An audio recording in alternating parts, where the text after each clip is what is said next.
Let me tell you why it's such a wonderful day. And a good morning.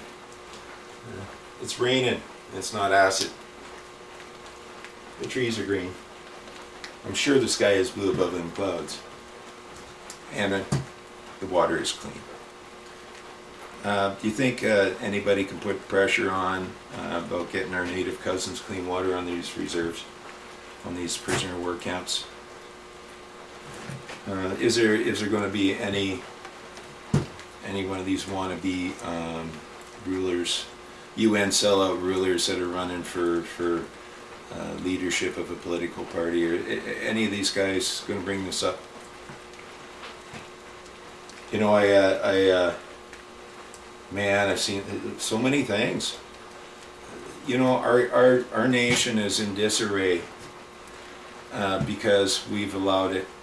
We've allowed these so-called elected officials, these public representatives, to just go willy-nilly on us. They throw some kind of excuse at us, and all I see from these guys, and this has been their narrative from the beginning. I mean, even if you go back, it was the French and the English, and then it was, the natives, against natives, and then it was, now then it was like East and West, environmentalists and working stiffs.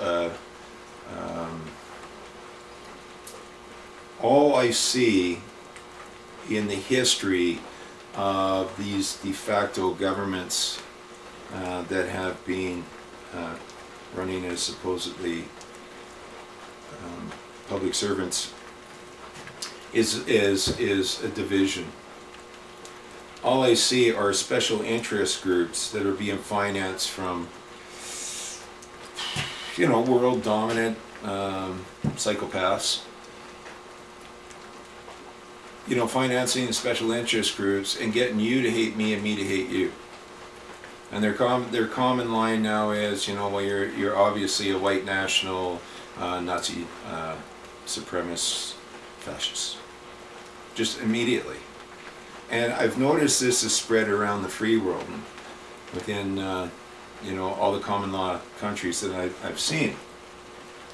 Now, to me, it's very obvious they just wish to bring down the free world and homogenize us in as some kind of world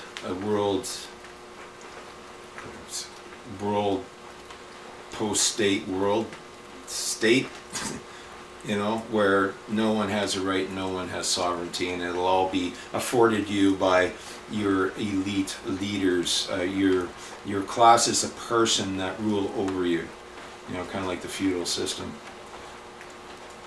It's tyrannical by nature, it's psychopathic by nature. And every man, every woman has a right to express their opinion, and by us being in the free world and being able to express our opinions to each other, we're able to agree to disagree and walk away and contemplate on the other side's opinion. Why does he think this way, or why does she think this way? And be able to lay it out. Well, here's why I think this way. Or here's why I see it. Okay, so anyone. Let's say anyone. Because anyone covers everyone. And we are the one that the de facto governments, the public service, serves. We are the ones they serve. Right? They seem to only wish to serve special interest groups and divide our nation east to west, global denier and native, Métis, immigrant. Forget about settlers and voyageurs and stuff like that. It's all division. The establishment, the 1% elite that rules as the establishment, all they do is divide all of us and get us fighting with each other, because I don't know why we allow it as a people, as a nation. I mean, we're better than that. We're better than that. I mean, one of my good friends is a Berkeley style. Okay, he was University of Alaska, but Berkeley style progressive. You should hear some of our conversations. Now, of course, I'm conservative by nature. I mean, by nature. I believe that we should conserve, with common sense, our natural resources. I believe we should conserve power-mongering politicians to a basic point, just a basic box foundation that they should be able to operate in. I believe that we should be able to conserve the free world. And speaking of conservation, you know, when I was up, I won't talk about that right now. Right now, we have an election going on, and you and I are being divided by partisan politics, by the elite 1%, power mongers that just wish to rule over you. And the free world is being destroyed. Your freedoms are being destroyed. You know, no free speech, no free land. Simple as that. If you guys ever do a study on Romania and how they went from a democracy, it's a Napoleonic civil law land, but as they went from a democracy to socialism, communism, and the steps that the government took to destroy a good people.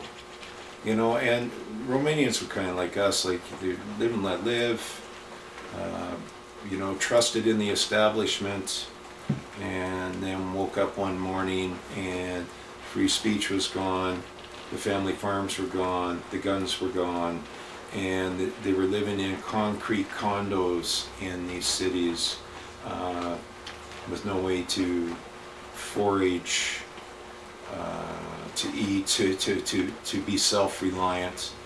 Everything was handed down by this great grand Wizard of Oz elite establishment that was now controlling the people.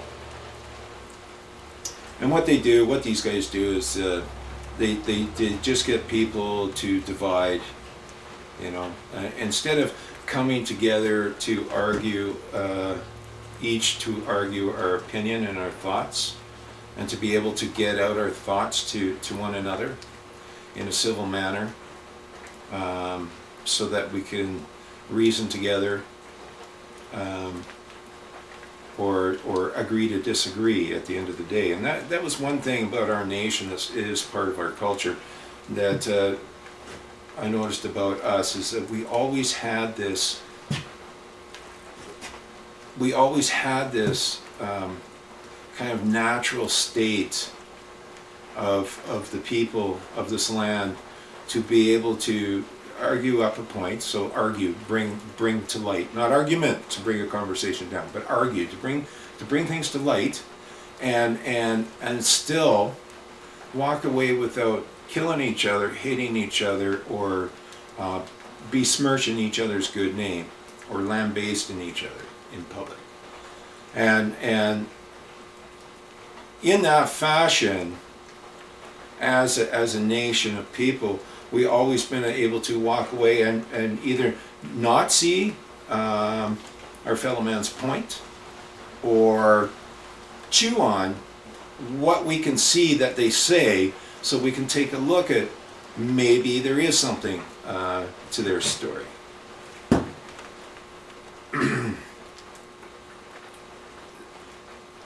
This election so far is a joke.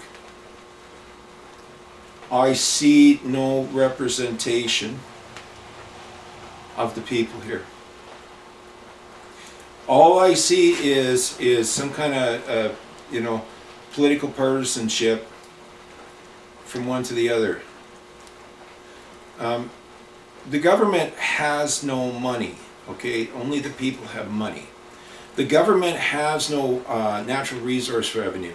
The people have natural resource revenue. Okay? The Queen collects on her end of the natural resource revenue on a steady basis. And the last time I checked, she collected $13 billion for herself somehow. Now, yes, I know there's a thing about, the Queen owns the land, therefore the Crown no. The Queen and the land are one, and the people and the land are one. The Queen serves the people at her leisure, at her pleasure. The people, you are all of, anybody born on this land is of this land. Your body came from this land. And the culture that we have created over the last 400 years is a true Canadian culture. Now, the culture could have been even better if we did not allow the establishment to divide the people over such a long period of time. If we the people were allowed to integrate with our native cousins, with our Métis cousins,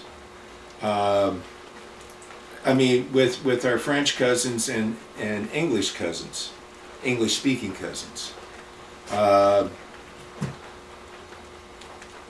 The establishment has always put a divide. Now, these 1% elite, mini, little potatoes, mini rulers, mini kings, whatever they believe they may be, okay? None of them are your friends. Okay, unless you're friends with a politician. But what I'm saying is, the position they hold, the title to which they hold was granted to them by us, okay? And by all principles should be able to be taken away by us at any time. So, they're power mongers. And so what they do is they divide you and I to the best of their abilities using public money. So they use our money to divide the nation, to divide the people of a nation. But you can't tell me that those of mankind that are Quebecois don't wish to have good education, good health care, freedom to forage for their necessities, for their lives within their land, in the area that they live, freedom to express their opinion.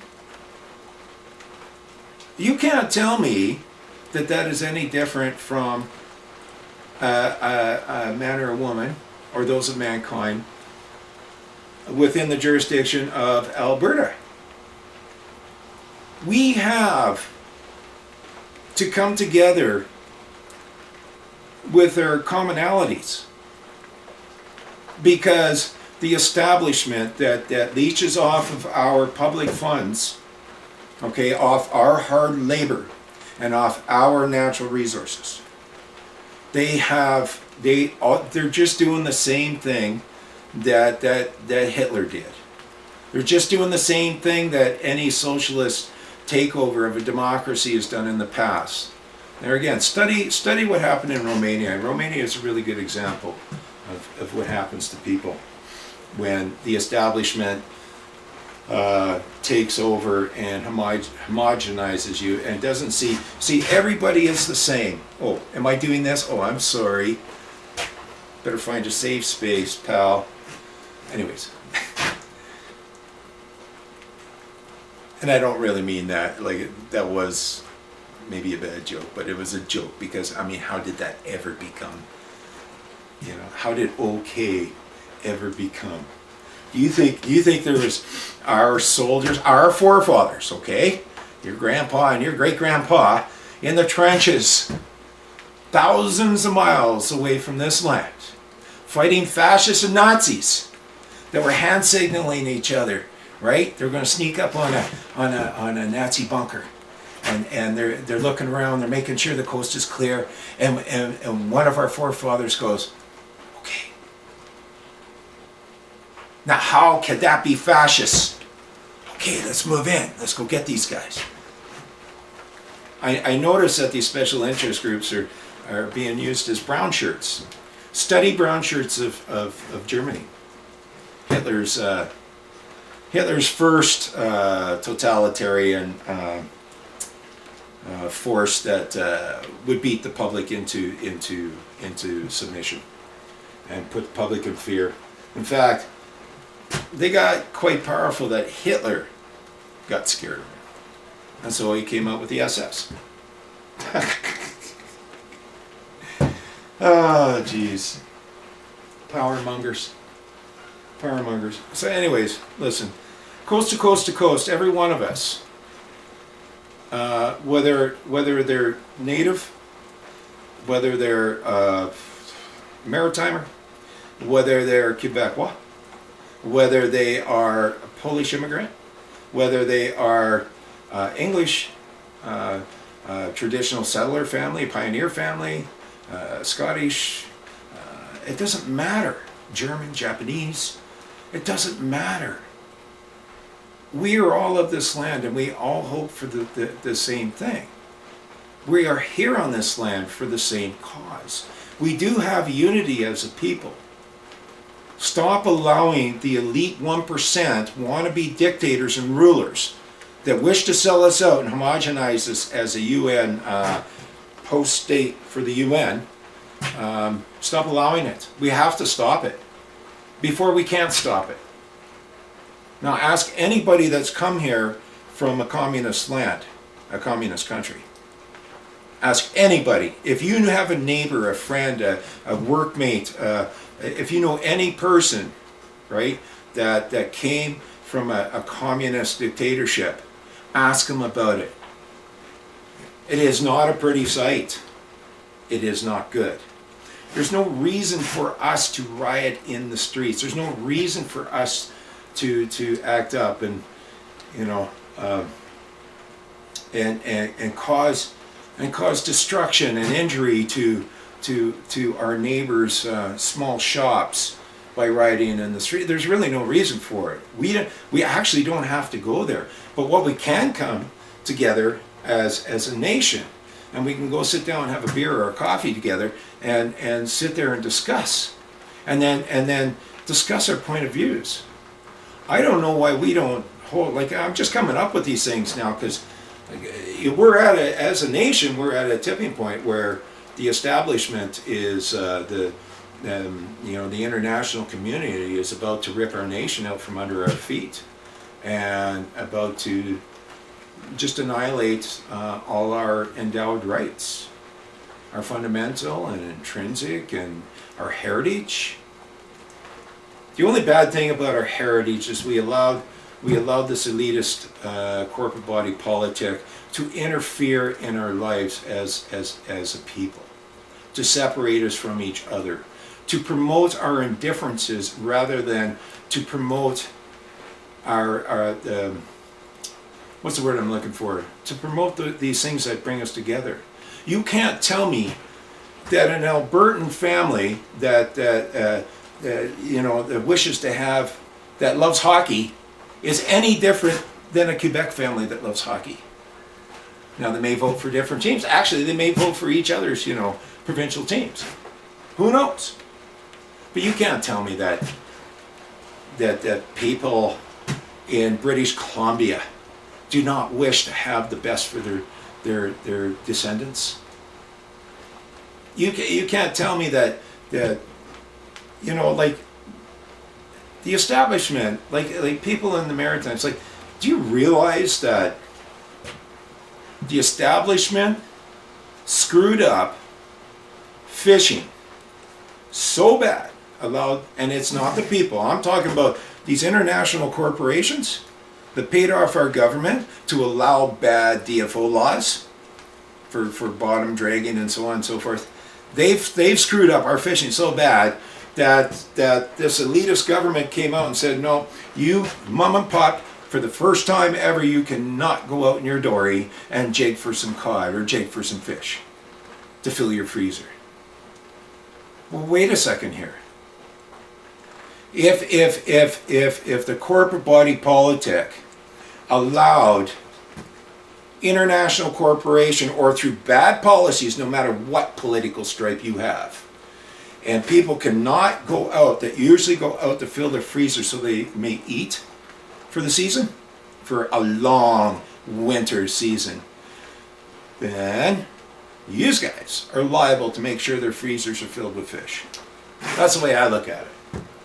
Well, who's going to pay for it? Well, the government can't pay for it because they have no money. So I guess the public has to pay, again, for the mistakes that we have allowed the establishment to do through their corruption and their power mongering. Anyways, I'm going to, instead of not voting this time, I just wish to appeal to anyone who sees this that doesn't usually vote. I am going to give Max a chance, and I'm voting for Max. And I wish for you guys all the prosperity and blessings that life has to offer.